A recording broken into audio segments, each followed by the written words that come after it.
Different organisms हैं उनके अंदर एक्सक्रीशन किस तरह से हो रही है। तो हमने उनको वेरी सिंपल से कम्प्लेक्स की तरफ लेके गए। सबसे पहले जिसको हमने डिस्कस किया था वो हाइड्रा था। हाइड्रा का बहुत ज़्यादा सिंपल सिस्टम था और उसके अंदर जो एक्सक्रीशन है वो उसके लिए कोई स्पेसिफिक पैटर्न को यूज़ नहीं करता था, बल्कि आइसोटोनिक होता था विद देयर एनवायरनमेंट। अपने एनवायरनमेंट के साथ आइसोटोनिक था, मतलब जिस तरह का उसका एनवायरनमेंट है ऑलमोस्ट उसकी जो एडेप्टेशन है वो भी उसी तरह की होती थी और उसके साथ अपने आप को बैलेंस कर लेता।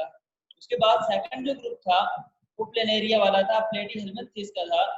उसके अंदर जो एक्सक्रीटरी यूनिट थी जिसको हमने कहा था प्रोटोनेफ्रिडिया, तो उसके अंदर प्रोटोनेफ्रिडिया था। फिर हमने उसके बाद जिसकी बात की वो आर्थम था, तो उसके अंदर मेटानेफ्रिडिया थे। तो मेटानेफ्रिडिया के बाद हम जब उसके बाद हम वर्टिब्रेट्स के अंदर मूव करके आए, तो वर्टिब्रेट्स के अंदर हमने कहा जी सबसे जो उसके स्मॉलर यूनिट्स हैं वो उसका किडनी है जो उसको फिल्टर कर रहा है, और किडनी को भी हमने जो है सबसे पहले हैगफिश और इस तरह के जो ऑर्गेनिजम्स उनके अंदर देखा था। उससे आगे हम मूव करते हुए आए। जी बाकी लोगों को स्क्रीन नजर आ रही है? मे भी आपको कोई प्रॉब्लम और किसी और को तो नहीं प्रॉब्लम आ रहा? जी ये ग्रीम आपका इश्यू है। एक्सक्रीशन इन ह्यूमन जो है सबसे लास्ट में जो वर्टिब्रेट्स थे, वर्टिब्रेट्स में अगर हम बात करें तो उसमें सबसे हाईएस्ट जो है, सबसे ज्यादा कम्प्लेक्स, सबसे ज्यादा मोर एडाप्टेड जो है वो ह्यूमन है। तो हम ह्यूमन के अंदर एक्सक्रीशन को डिस्कस करें। ठीक है जी, सबसे देखें एक्सक्रीशन होती क्या है। सबसे पहली बात हमें ये पता होना चाहिए कि एक्सक्रीशन क्या होती है। एक्सक्रीशन बॉडी से जो नाइट्रोजनस वेस्ट है, बॉडी के अंदर जो हार्मफुल कंपाउंड्स हैं उनका जो रिमूवल है, इसको कहते हैं ये एक्सक्रीशन। ठीक है जी, अब हमने देखने किसके अंदर है, ह्यूमन में। देखिए जितने लिविंग ऑर्गेनिज्म है उन सब में सबसे ज्यादा कम्प्लेक्स जो है, सबसे ज्यादा मोर एडॉप्टेड जो है वो ह्यूमन है। ठीक है, बाकी जितने ऑर्गेनिज्म है जो उनके अंदर सेटअप मौजूद हैं, जो उनके अंदर मीन के हम कहते हैं उनके जो पार्ट्स हैं, उनकी जो एडॉप्टेशंस हैं, उनके अंदर जो सिस्टम्स हैं, वो सारे के सारे ह्यूमन के अंदर मौजूद हैं। बट ह्यूमन वाले एज इट इज किसी और के अंदर मौजूद नहीं है। सबसे ज्यादा जो कम्प्लेक्स है वो ह्यूमन है। तो अगर हम ह्यूमन की सारी फिजियोलॉजी को, ह्यूमन के सारे प्रोसेस को हम अगर अंडरस्टैंड कर लें तो बाकी समझना हमारे लिए मुश्किल बिल्कुल भी नहीं होते। तो जो एक्सक्रीशन इन ह्यूमन है उसका हम यहाँ पे जो शुरू में देखेंगे, एक तो उसका देखेंगे general mechanism, general mechanism. Number two, second जो चीज हमने देखनी है वो है मेटाबॉलिक वेस्ट। ये दो चीजें हमने देखनी। पहले हम डिस्कस करते हैं मेटाबॉलिक वेस्ट को कि मेटाबॉलिक वेस्ट क्या कौन से होते हैं, और फिर हम देखेंगे कि जो मेटाबॉलिक वेस्ट हैं ये बॉडी से रिमूव कैसे होंगे। ठीक है, लाइक अदर ऑर्गेनिज्म ह्यूमन को अगर हम देखें तो ह्यूमन भी क्या करता है, ये अपनी बॉडी की रिक्वायरमेंट्स के लिए, बॉडी की रिक्वायरमेंट्स के लिए क्या करता है, ये यूज करता है किसको, फूड को। इसको यूज करता है, ये फूड को यूज करता है अपनी बॉडी की डिफरेंट, अपनी बॉडी की जो डिफरेंट रिक्वायरमेंट्स हैं उनके लिए यूज कर रहा है किसको, फूड को यूज कर रहा है। अब ये जो फूड ये यूज करेगा, इससे एक तो ये अपनी बॉडी के अंदर जो एनर्जी है वो गेन करेगा, अपनी बॉडी को डेवलप करेगा। लेकिन बहुत सारी फूड ऐसी होती है जो इसके लिए जो है ना वो नेसेसरी नहीं है, जिसको ये यूज नहीं करता, बल्कि इसके लिए लाजमी होता है कि उस फूड को किसी भी वे से बॉडी से रिमूव करे। तो ये इस फूड को क्या करता है, बॉडी से रिमूव करता है। जो इसके लिए नेसेसरी नहीं है, वेस्ट है, उसको बॉडी से रिमूव करता है। तो इसको हम कहेंगे ये क्या है, एक्सक्रीशन है। अब एक्सक्रीशन जिस चीज की ये करता है वो होती क्या है, वो होते हैं मेटाबॉलिक वेस्ट होती है।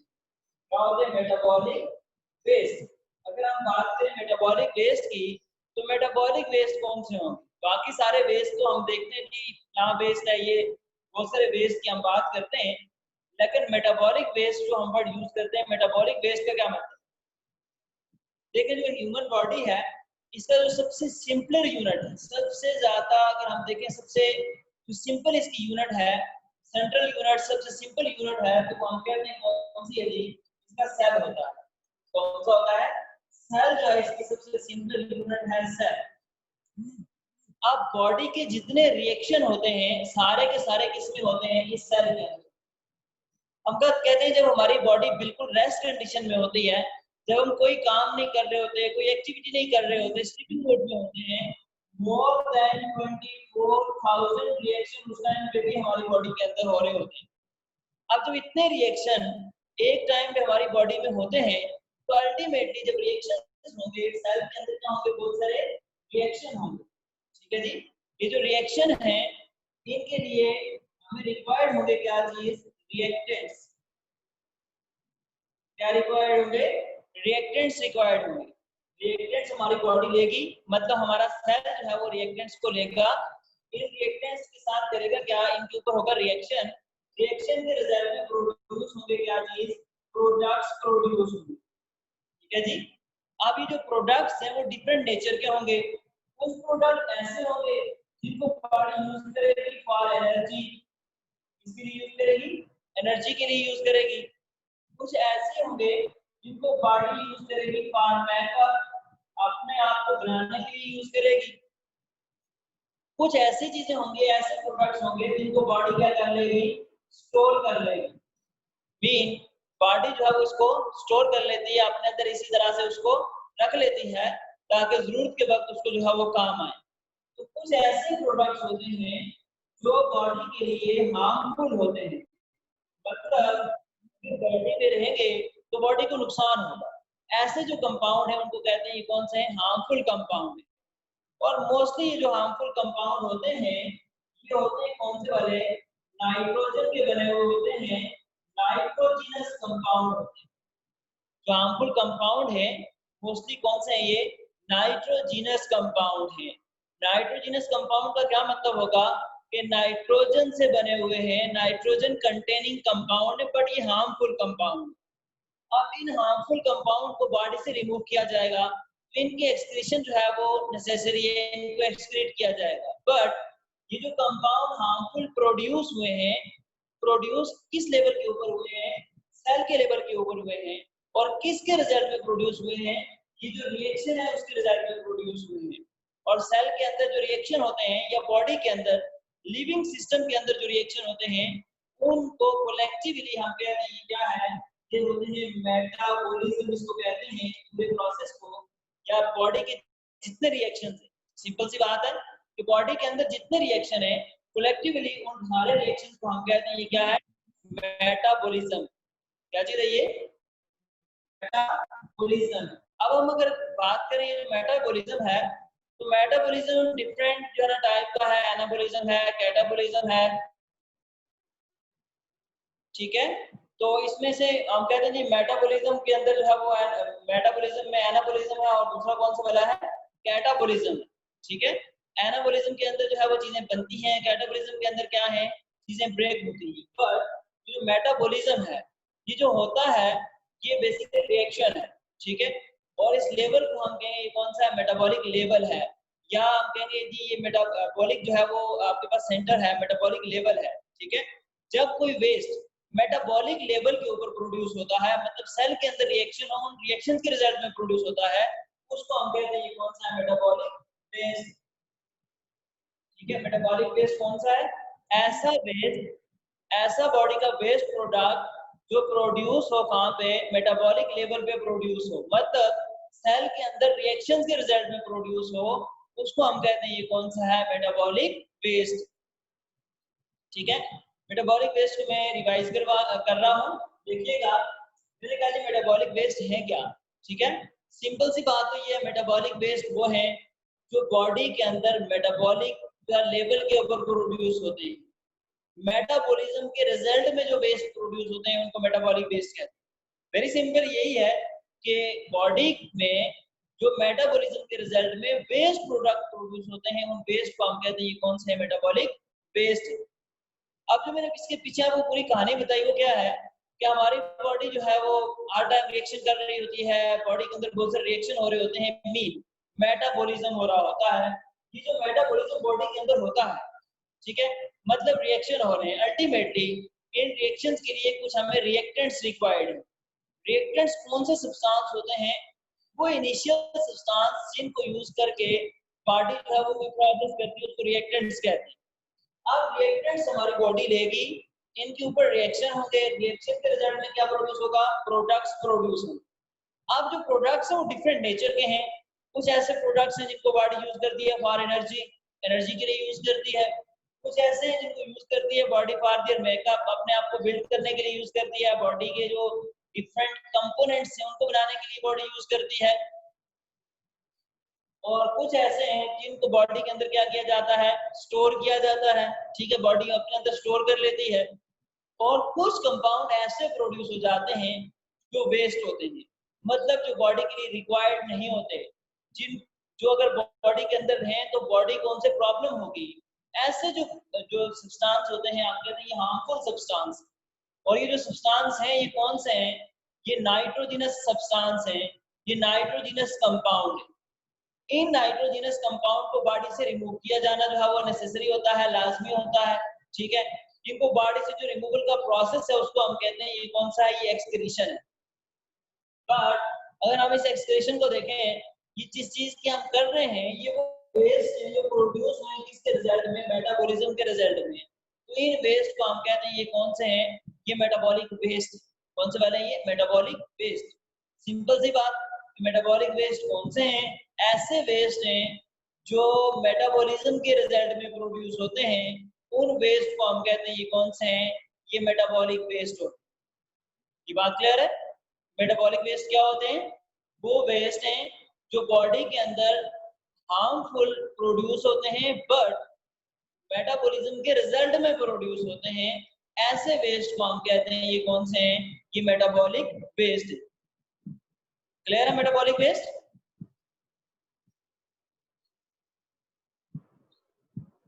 ऐसे वेस्ट जो बॉडी में मेटाबॉलिज्म के रिजल्ट में प्रोड्यूस होते हैं, उन वेस्ट को हम कहते हैं ये कौन से हैं? ये मेटाबॉलिक वेस्ट।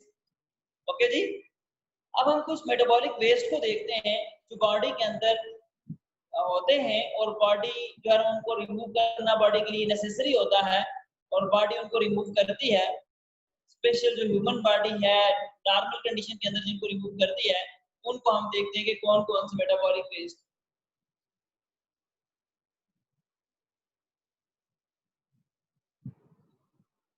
ये जो मेटाबॉलिक वेस्ट हैं वो किसके रिजल्ट में प्रोड्यूस होते हैं ये भी हम देखेंगे। सबसे पहली बात जो है वो हमारे पास है यूरिया। इससे पहले भी हम बात करते रहे हैं कि जो यूरिन है, ह्यूमन यूरिन, उसके अंदर एक नाइट्रोजनस कंपाउंड है और इस नाइट्रोजनस कंपाउंड को हम कहते हैं ये कौन सा है जी? ये यूरिया। ठीक है जी। अब यूरिया अगर हम बात करें, यूरिया प्रोड्यूस किससे होती है? किसके रिजल्ट में यूरिया प्रोड्यूस होती है? क्योंकि हमारी बॉडी हर टाइम पे कोई ना कोई जो है वो फूड ले रही होती है और उस फूड के अंदर मोस्टली हम प्रोटीन यूज करते हैं। और जितने प्रोटीन हैं, इन प्रोटीन्स को अगर हम देखें तो हर प्रोटीन किससे बनी होती है? किसी न किसी अमाइनो एसिड से बनी हुई होती है। ठीक है, किससे बनी होती है? Amino acids. अमाइनो एसिड्स क्या होते हैं?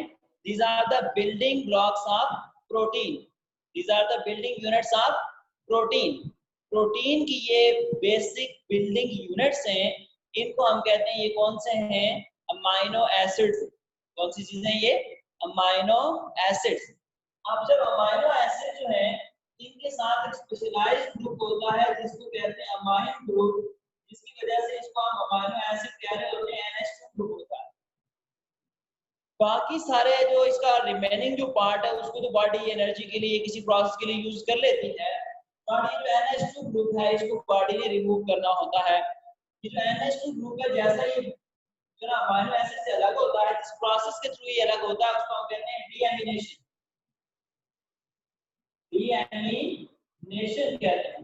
तो डीएमिनेशन के रिजल्ट में ये जो कंपाउंड है ये बॉडी से सेपरेट होता है, बॉडी से अलग होता है, मतलब अमाइनो एसिड की बॉडी की बात कर रहा हूँ, ठीक है। पूरी अगर अमाइनो एसिड को देखें इस तरह से, सेंट्रल उसका कार्बन है, उसके साथ अगर हम देखें तो हाइड्रोजन होता है। यहाँ पे अगर हम बात करें उसका फंक्शनल ग्रुप है, इस फंक्शनल ग्रुप के साथ या जो मतलब डिफरेंट अमाइनो एसिड है उसका रेडिकल, इसको हम कह देंगे ये इसका क्या चीज है जी, इसका रेडिकल है, ठीक है। इसके साथ कौन सा वाला है, NH2 ग्रुप है, अमाइन ग्रुप है जिसकी मैं अभी बात कर रहा था। और यहाँ पे होता है कौन सा वाला, ये होता है कार्बोक्सिलिक ग्रुप। ये कौन सा वाला है, कार्बोक्सिलिक ग्रुप है। तो ये जो अमाइनो एसिड है इसके जो NH2 पार्ट है that is the amine part. ये जो अमाइन पार्ट है, इस अमाइन को अगर हम देखें, ये जिस प्रोसेस के थ्रू अमाइनो एसिड से सेपरेट होता है उसको हम कहते हैं डीएमिनेशन, ठीक है। डी का मतलब क्या होता है, रिमूवल, और एमिनेशन अमाइनो एसिड से। अमाइनो एसिड के रिमूवल का जो प्रोसेस है that is known as deamination. तो डीएमिनेशन के रिजल्ट में अमाइनो एसिड जो है ये सेपरेट हो जाता है। अमाइनो एसिड का अमाइन ग्रुप है वो अमाइनो एसिड से सेपरेट हो जाता है बाकी बॉडी से। अब जैसे ही ये NH2 पार्ट अलग होगा, ये अनस्टेबल होता है, और ये मिलेगा किसके साथ, एक हाइड्रोजन के साथ। फ्री हाइड्रोजन जो बॉडी के अंदर मौजूद होंगे उनके साथ मिलेगा, और इसके रिजल्ट में बन जाएगी NH3। NH3 क्या होता है, NH3 है अमोनिया। NH3 क्या है, अमोनिया है। तो अमोनिया बहुत ज्यादा टॉक्सिक होती है बॉडी में, तो अगर ये बॉडी के अंदर है तो बॉडी को बहुत ज्यादा डैमेज कर सकती है। सो इस अमोनिया को एक साइकिल के थ्रू कन्वर्ट कर लिया जाता है इनटू यूरिया, और इस साइकिल को हम कहते हैं ये होती है यूरिया साइकिल, इसको इंशाल्लाह का नाम डिटेल से डिस्कस करेंगे। बट बात आपने याद ये रखनी है कि बॉडी जो है डिफरेंट प्रोटीन्स लेती है, वो प्रोटीन्स बनी होती है अमाइनो एसिड से, और अमाइनो एसिड के अंदर एक स्पेशलाइज्ड ग्रुप होता है जिसकी वजह से इसको हम अमाइनो एसिड कहते हैं। इस ग्रुप को कहते हैं कौन सा, ये अमाइन ग्रुप है। और ये जो अमाइन ग्रुप है जब ये रिमूव होता है मतलब अमाइनो एसिड की डीएमिनेशन होती है तो NH2 ग्रुप सेपरेट होता है। इस NH2 ग्रुप के साथ हाइड्रोजन मिलता है तो बनता क्या है, NH3 बनता है। जो NH3 है इसको कहते हैं अमोनिया, और अमोनिया बहुत ज्यादा टॉक्सिक होती है। सो अमोनिया को कन्वर्ट कर लिया जाता है एक साइकिल के through that is known as urea cycle, ठीक है। तो यूरिया कन्वर्ट कर लिया जाता है इसके अंदर, यूरिया के अंदर कन्वर्ट कर लिया जाता है, और ये जो यूरिया है इसको बॉडी से क्या किया जाता है, रिमूव किया जाता है, ठीक है। ये एक हमारा वेस्ट प्रोडक्ट है यूरिया। अब आपकी शॉर्ट सी बात ये याद रखनी है, पूरी कहानी बेसिक ना याद रखनी है, माइंड में होनी चाहिए, ठीक है, बैकग्राउंड मेमोरी में लाजमी होनी चाहिए बात। लेकिन सिंपल सी बात ये है, वेस्ट प्रोडक्ट है हमारा यूरिया, और यूरिया प्रोड्यूस किससे होता है, अमाइनो एसिड से, ठीक है। पूरी जो कहानी है उसकी जो समरी है वो ये है, यूरिया हमारी बॉडी का चीज है, यूरिया हमारी बॉडी का वेस्ट प्रोडक्ट है, और ये जो वेस्ट प्रोडक्ट है ये प्रोड्यूस है जो है अमाइनो एसिड की ब्रेकडाउन के रिजल्ट में प्रोड्यूस हुआ। ये बात आपने याद रखनी, ठीक है। शॉर्ट सी बात है, यूरिया जो है वो हमारी बॉडी का वेस्ट प्रोडक्ट है, और किससे प्रोड्यूस होता है, ये अमाइनो एसिड से प्रोड्यूस होता है। जी समन जरा वो माइक अपना म्यूट कर दो। जी पहला प्रोडक्ट हो गया हमारा यूरिया, और यूरिया का हमने बताया किससे प्रोड्यूस हुआ है, ये प्रोड्यूस होता है किससे, अमाइनो एसिड से। मैं लिख देता हूँ यहाँ पे, यूरिया प्रोड्यूस होता है किससे, अमाइनो एसिड से प्रोड्यूस होता है, ठीक है। दूसरा जो हमारा कंपाउंड है बॉडी का जो वेस्ट है वो कौन सा है जी, वो होता है कैरेटिनिन। कौन सा वाला कंपाउंड है, कैरेटिनिन है, ठीक है, कैरेटिनिन, सही है। ये जो एक कंपाउंड है ये भी हमारी बॉडी के अंदर टॉक्सिक कंपाउंड है, एक वेस्ट कंपाउंड। कौन से वाला, कैरेटिनिन, ठीक है, CREATININE, कैरेटिनिन। ये भी बॉडी का एक वेस्ट प्रोडक्ट है, और ये प्रोड्यूस किससे होता है, बॉडी के अंदर जो हमारे मसल, कौन सी हमारी बॉडी के अंदर, हमारे मसल जो है उनके अंदर एक स्पेशलाइज्ड प्रोटीन है। जिस तरह मसल्स में बहुत सारी प्रोटीन है, एक्टिन है, मायोसिन है, ट्रोपोनिन है, ठीक है जी। इसी तरह से एक और प्रोटीन है जिसको हम कहते हैं कौन सी है, कैरेटिनिन है। तो ये कैरेटिनिन जो है मसल्स के अंदर इस तरह मेटाबॉलिज्म होता है, सॉरी मसल्स के अंदर एक प्रोटीन है स्पेशल, उसका नाम है जी आपके पास कैरेटीन। ठीक है, कैरेटीन जो है इसका जब मेटाबॉलिज्म होता है इसके रिजल्ट में प्रोड्यूस होती है कौन सी वाली, कैरेटिनिन। ठीक है, हमारे जो मसल्स हैं बॉडी के, मसल्स मीन के जो हमारी बोन है, बोन के साथ सारे जो पार्ट अटैच हैं, ये जो फ्लैश होता है, गोश्त जिसको हम कहते हैं, ये सारे मसल्स हैं। ये जो मसल्स होते हैं, मसल्स डिफरेंट प्रोटीन से बने होते हैं, जिस तरह ट्रोपोनिन है, मायोसिन है, एक्टिन है, इसी तरह से एक और प्रोटीन है जिसको कहते हैं कैरेटीन। ठीक है, CREATINE, कैरेटीन। ये जो कैरेटीन है मसल्स प्रोटीन, इसका जब मेटाबॉलिज्म होता है इससे एक हार्मफुल सब्सटेंस प्रोड्यूस होता है कैरेटिनिन। ये जो कैरेटिनिन है ये भी बॉडी का एक वेस्ट है, और ये जो कैरेटिनिन है ये प्रोड्यूस किससे हुआ है, ये प्रोड्यूस हुआ है मसल कैरेटिन, मसल कैरेटिन से प्रोड्यूस हुआ। याद रखिए बात कि मसल कैरेटिन से प्रोड्यूस होता है कैरेटिनिन, और ये जो कैरेटिनिन है ये भी क्या है, बॉडी का एक वेस्ट प्रोडक्ट है। ठीक है, फिर इसी तरह से देखें तो एक थर्ड प्रोडक्ट है वो है यूरिक एसिड। उस दिन आप में से पूछ रहे थे कि यूरिक एसिड जो है वो हमारी बॉडी में कैसे सिरे से होता ही नहीं, यूरिक एसिड हमारी बॉडी में होता है, आता कहां से, ये प्रोड्यूस होता है न्यूक्लिक एसिड से, न्यूक्लिक एसिड से प्रोड्यूस होता है। ठीक है जी, अब न्यूक्लिक एसिड कौन कौन से हैं, न्यूक्लिक एसिड हम कहते हैं कि जो डीएनए है ये भी न्यूक्लिक एसिड है, डीऑक्सीराइबोन्यूक्लिक एसिड, और इसी तरह से जो आरएनए है राइबोन्यूक्लिक एसिड, ये भी क्या है, न्यूक्लिक एसिड है। न्यूक्लिक एसिड की 2 टाइप्स। तो इस न्यूक्लिक एसिड से मीन डीएनए और आरएनए से जो हम बॉडी के अंदर लेते हैं, इससे प्रोड्यूस होता है क्या चीज, यूरिक एसिड।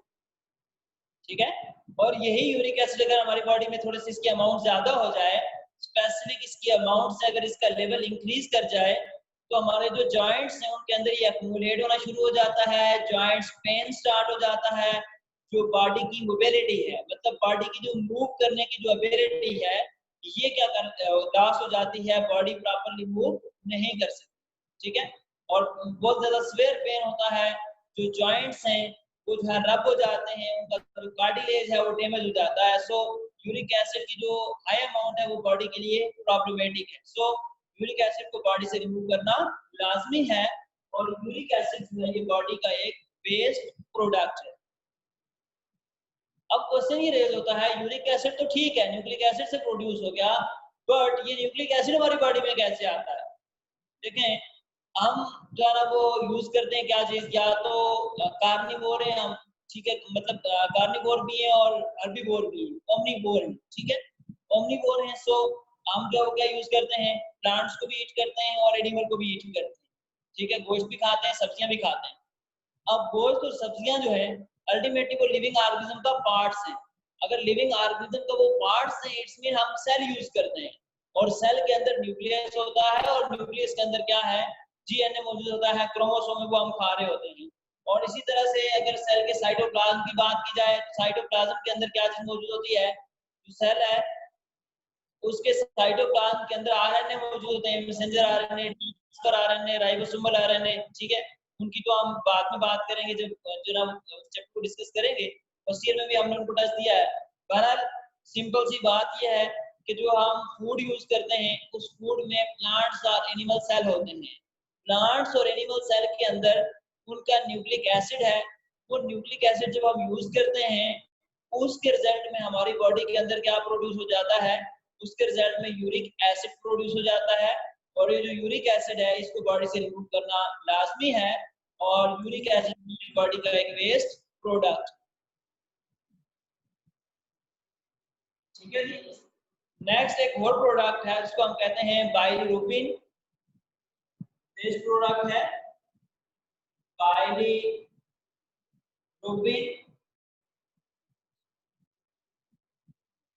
बाइलिरुबिन जो है एक और वेस्ट प्रोडक्ट है।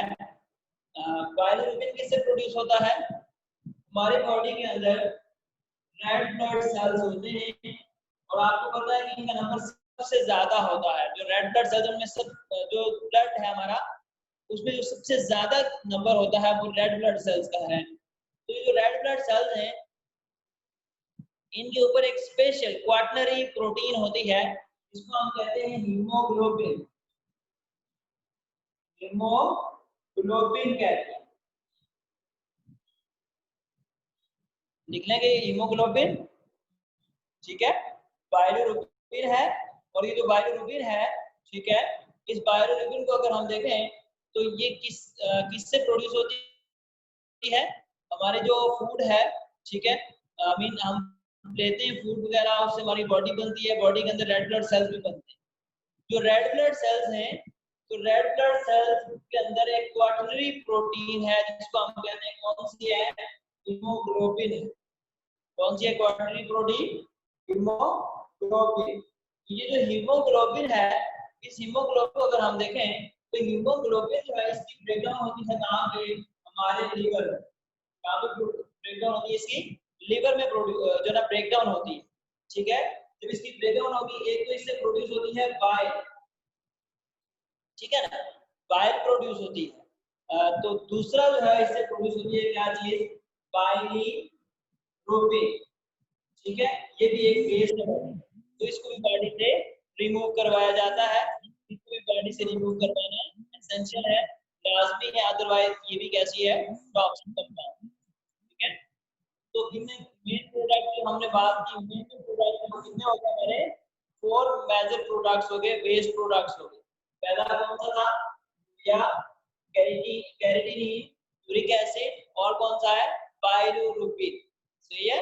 इसके अलावा अगर हम देखें तो हमारी बॉडी के अंदर कुछ टॉक्सिन भी मौजूद होते हैं। क्या मौजूद होती है, टॉक्सिन, टॉक्सिन्स मौजूद होते हैं।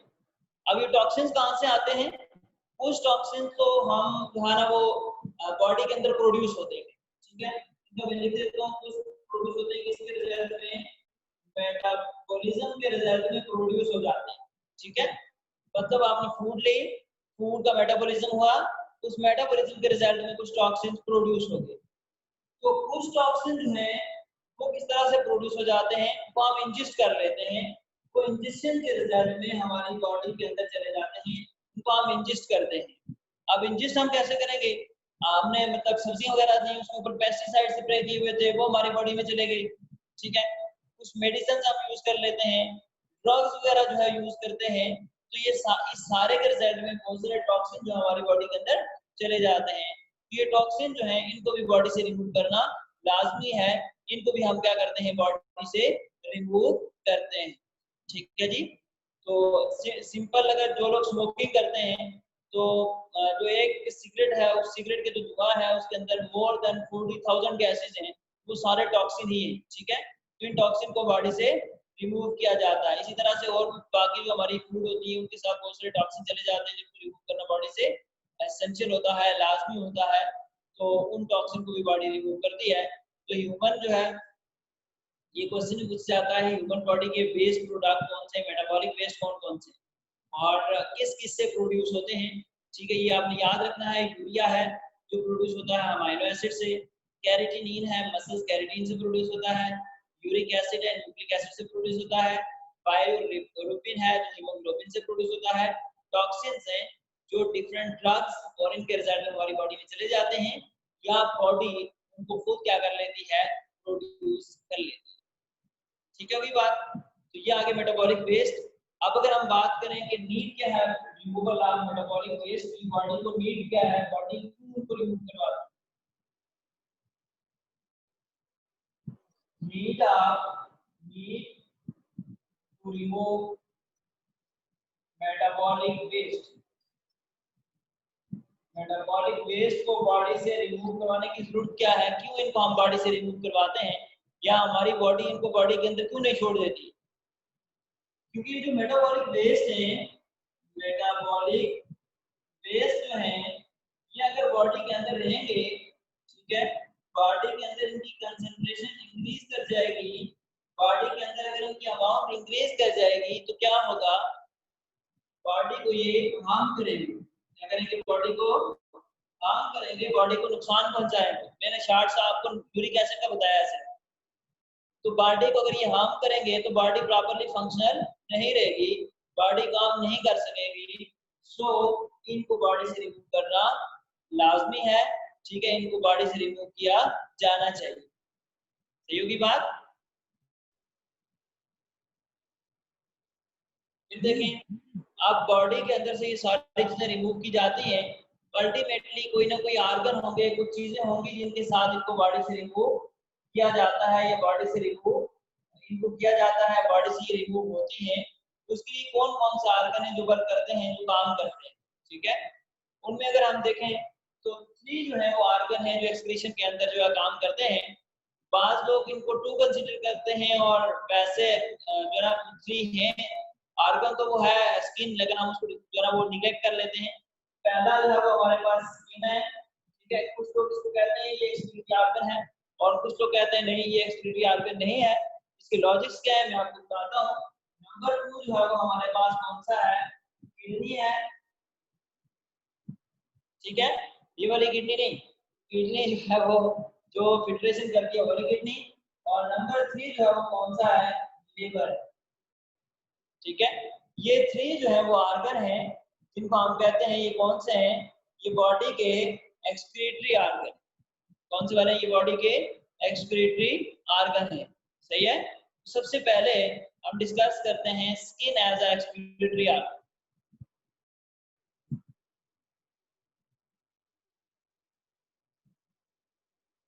Skin as a excretory organ. जो हमारी स्किन है ये एक्ट करती है एज एक्सक्रीटरी ऑर्गन, इससे भी कुछ एक्सक्रीशन होती है। किस तरह से होंगी, कहां से होंगी, कैसे होंगी, देखें। एक तो जो है इससे स्किन हमारी है, और मतलब हमारी बॉडी का सबसे बड़ा ऑर्गन जो है वो स्किन है, तो सबसे ज्यादा एक्सक्रीशन भी ये करती है। लेकिन जो है कुछ कंडीशंस के ऊपर करती है। जैसे हम कहते हैं जो हमारी स्किन है, स्किन के ऊपर जो है वो कुछ ग्लैंड होते हैं जिनको कहते हैं स्वेट ग्लैंड। जो स्वेट ग्लैंड्स हैं ये एक्सक्रीट करते हैं क्या चीज, salt and water in the form of sweat. सीने की फॉर्म में ये साल्ट और वाटर को क्या करते हैं, एक्सक्रीट करते हैं। फिर इसी तरह से देखें तो हमारी बॉडी से जो है वो कुछ कौन से हैं, सेबेशियस ग्लैंड। कौन से हैं जी, सेबेशियस ग्लैंड, जो बॉडी से रिलीज करते हैं क्या चीज, सीबम को रिलीज करते हैं।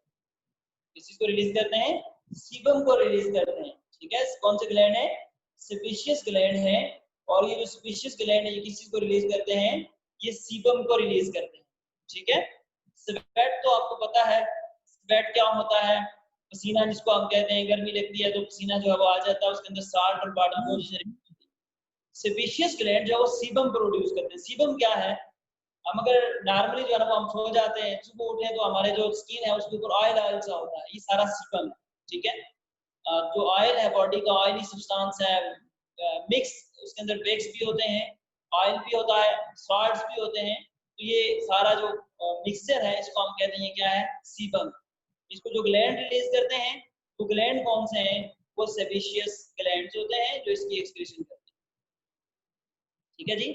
लेकिन जो स्वेट ग्लैंड्स हैं इनकी जो स्वेट प्रोड्यूस होता है ये कब प्रोड्यूस होगा, ये होगा जब आपके पास टेम्परेचर वार्म हो जाए, मतलब ये टेम्परेचर को मेंटेन करने के लिए होगा।